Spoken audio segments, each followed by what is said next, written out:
بسم اللہ الرحمن الرحیم۔ پیارے دوستو، حضرت زینب رضی اللہ تعالی عنہا حضور صلی اللہ علیہ وسلم کی سب سے بڑی بیٹی تھی، جو باشت نبوی سے تقریباً 10 سال پہلے مکہ میں پیدا ہوئی۔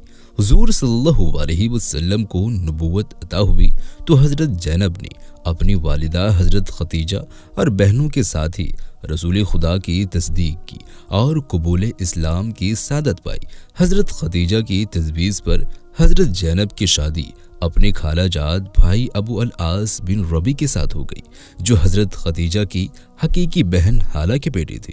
حضرت محمد مصطفیٰ صلی اللہ علیہ وسلم نے دعوی نبوت فرمایا تو قریش کی مخالفت اور ان کے ڈرانے دھمکانے پر حضور کی 2 صاحب جادیوں حضرت ام کلثوم اور رقیہ کو ان کے شوہروں نے نکاح کے بعد ہی طلاق دے دی، لیکن ابو العاص نے دلیری کا مظاہرہ کرتے ہوئے وفا کا دامن نہ چھوڑا اور حضور صلی اللہ علیہ وسلم کی بیٹی حضرت زینب کو طلاق دینے سے انکار کر دیا گیا۔ قریش نے آپ کو لالچ بھی دیا کہ اگر آپ محمد صلی اللہ علیہ وسلم کی بیٹی کو چھوڑ دیں تو جو لڑکی پسند کریں گے ہم اس سے آپ کی شادی کر دیں گے، لیکن اس کے باوجود نیک دل اور ہوشیار ابو العاص نے حضرت زینب کو طلاق دینے سے انکار کر دیا۔ رسول خدا صلی اللہ علیہ وسلم کی ہجرت مدینہ کے بعد تمام قبائل عرب آپ صلی اللہ علیہ وسلم کے دشمن بن چکے تھے۔ حضرت ام کلثوم رضی اللہ تعالی عنہا اور حضرت فاطمہ رضی اللہ تعالی عنہا کو حضور صلی اللہ علیہ وسلم نے اپنے پاس لانے کے لیے مدینہ سے حضرت زید بن حارث کی سرکردگی میں چند لوگوں کو مکہ بھجوایا، جو حکمت عملی کے ساتھ نبی صلی اللہ علیہ وسلم کی دونوں صاحبزادے کو مدینہ لائے، لیکن حضرت زینب رضی اللہ تعالی عنہا اپنے شوہر ابو الیاس کے پاس تھی اور بچپن سے ہی دین اسلام پر قائم تھی۔ شادی کے بعد ایک طرف حضرت زینب پر اپنے شوہر کی ذمہ داری تھی، دوسری طرف وہ اپنے حقیقی خالہ کے گھر بیاہی ہوئی تھی۔ بظاہر ان کے لیے کوئی خوف نہ تھا، مگر رسول خدا صلی اللہ علیہ وسلم کی ہجرت کے بعد مکہ میں ان کا مسلسل دشمن اسلام کے نرگے میں رہنا خطرے سے خالی بھی نہ رہا تھا۔ ان کے شوہر ابو الیاس نے ابھی اسلام قبول نہیں کیا تھا، ابھی اپنے دین پر ہی تھے۔ جب حضرت زینب کی جان اور ایمان کی سلامتی کے لیے ہجرت ناگار زیر ہو گئی تو پہلی دفعہ ناکامی کے بعد دوسری مرتبہ رسول خدا صلی اللہ علیہ وسلم کے ارشاد اور حکمت سے یہ پایا تکلیم کو پہنچی۔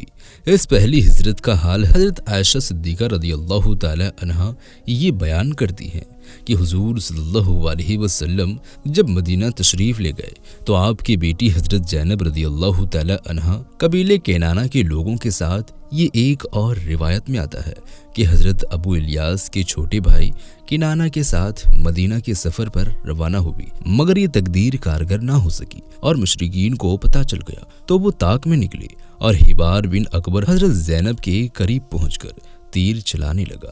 اس طرح حضرت زینب رضی اللہ تعالی عنہا کو اونٹ سے گرا دیا اور ان کا حمل ضائع ہو گیا اور خون بہنے لگا۔ کنانہ نے تیر نکالے اور کہا کہ اب اگر کوئی قریب آیا تو ان تیروں کا نشانہ ہوگا۔ اب سب لوگ ایک طرف ہو گئے تو ابو سفیان قریش کے سردار کے ساتھ آیا اور کہنے لگا کہ روک لو، ہم کچھ بات کرنا چاہتے ہیں۔ کنانہ نے تیر روک لیے۔ ابو سفیان نے کہا کہ محمد صلی اللہ علیہ وسلم کے ترک وطن سے حالات جہاں تک جا پہنچے ہیں تمہیں خوب معلوم ہے۔ اب اگر تم اعلانیہ ان کی لڑکی کو ہمارے قبضے سے نکال کر لے گئے تو لوگ کہیں گے کہ یہ ہماری کمزوری ہے، بہتر ہوگا کہ ابھی ہمارے ساتھ واپس مکہ چلو، پھر کسی وقت رات کو چھپ کر خاموشی سے نکل جانا۔ چنانچہ آپ رضی اللہ تعالی عنہا مکہ واپس تشریف لے آئی اور پھر کچھ عرصہ گزر جانے کے بعد جب معاملہ ٹھنڈا پڑ گیا تو پھر سے ہجرت کا ارادہ کیا۔ اس موقع پر آپ رضی اللہ تعالی عنہا کے میکے اور آپ کے سسرال بنی امیہ جھگڑ پڑے۔ بنی امیہ نے کہا کہ ہم اس کے زیادہ قریبی ہیں، اسی لیے حضرت زینب کو مکہ میں ہی رہنا چاہیے۔ چنانچہ وہ اپنے شہر کے ساتھ گھر پر ہی رہی، یہاں تک کہ غزوہ بدر پیش آ گیا۔ حضرت عائشہ صدیقہ رضی اللہ تعالی عنہا کا بیان فرماتی ہیں کہ جنگ بدر کے بعد جب اہل مکہ نے اپنے قیدیوں کا فدیہ بھیجا، کیونکہ ان قیدیوں میں ابو الیاس بھی تھا، تو حضرت زینب نے جو ابھی مکہ میں ہی تھی، انہوں نے اپنی والدہ حضرت خدیجہ کا وہ ہار جو انہوں نے اپنی شادی پر رخصتی کے وقت پہنا تھا فدیہ میں دے دیا۔ حضور پاک صلی اللہ علیہ وسلم نے جب وہ ہار دیکھا جو ایک ماں کی بیٹی کے لیے نشانی تھی اور جو ایک مجبور مومنہ کو بے بسی میں بھجوانی پڑی، تو آپ صلی اللہ علیہ وسلم پر سخت رقت طاری ہو گئی۔ آپ صلی اللہ علیہ وسلم نے حضرت زینب کی ہجرت کو حملہ وار کرنے کی خاطر صحابہ سے مشورہ فرمایا کہ اگر تم پسند کرو تو زینب کے شوہر کو بغیر کچھ کیے چھوڑ دو اور اس کے فدیے میں جو سامان آیا ہے وہ واپس کر دو۔ صحابہ کرام نے خوشی کے ساتھ ایسا ہی کیا۔ پھر حضور اکرم صلی اللہ علیہ وسلم نے ابو الیاس سے بھی وعدہ لیا کہ وہ حضرت زینب کو مدینہ بھیج دیں گے۔ جنگ بدر کے 1 مہینے کے بعد حضرت ابو الیاس مکہ واپس آئے۔ اس دوران حضرت زینب رضی اللہ تعالی عنہ ہند بن عتبہ کے گھر رہائش پذیر ہوئے۔ ایک روز ابو سفیان کی بیوی نے حضرت زینب کو طعنہ دیا کہ یہ سب تکلیفیں تیرے باپ کی وجہ سے ہیں۔ حضور اکرم صلی اللہ علیہ وسلم کو جب اپنی بیٹی پر بیتے اس واقعہ کی خبر ہوئی تو حضرت زید بن حارث سے فرمایا کہ کیا تم زینب کو میرے پاس لا سکتے ہو؟ تو حضرت زید نے عرض کیا یا رسول اللہ صلی اللہ علیہ وسلم کیوں نہیں؟ چنانچہ حضرت زید رضی اللہ تعالی عنہ مکہ آئے اور حضرت زینب کو لے کر مدینہ منورہ میں واپس تشریف لائے۔ حضرت زینب کی ہجرت کے پاس رشتے میں جو روک پیدا ہوئی تھی وہ ابو الیاس کے اسلام قبول کرنے سے دور ہو گئی۔ حضرت زینب دوسرے نکاح کا اختیار رکھتی تھی مگر انہوں نے اپنے شوہر قبول اسلام کے انتظار کو ترجیح دی۔ حضرت زینب نے آخری دم تک اسلام کی خاطر تکلیف برداشت کی۔ ان کی وفات کے وقت پھر سے وہی زخم تازہ ہو گئے جو کہ ہجرت کے وقت انہیں پہنچے تھے۔ جب ہیبار کی تیروں سے آپ رضی اللہ تعالی عنہ اونٹنی سے نیچے گری، آپ کا حمل ضائع ہو گیا، اسی بنا پر انہیں شہید سمجھا جاتا ہے۔ حضرت زینب رضی اللہ تعالی عنہ کی وفات رسول خدا کی زندگی میں ہی 8 ہجری میں ہوئی تھی۔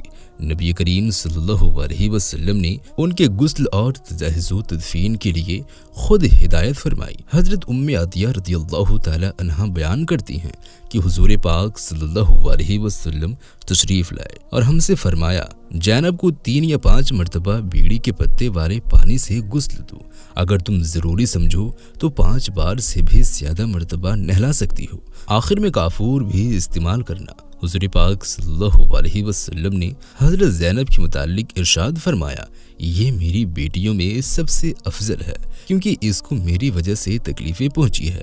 آپ کی وفات بھی راستے میں تکلیف کی وجہ سے ہوئی اور حضور پاک صلی اللہ علیہ وسلم نے انہیں شہیدہ کا لقب عطا فرمایا۔ تو دوستو یہ ویڈیو آپ اپنے دوستوں احبابوں میں زیادہ سے زیادہ شیئر کریں۔ ملتے ہیں ایک اور نئی ویڈیو کے ساتھ، تب تک کے لیے خدا حافظ۔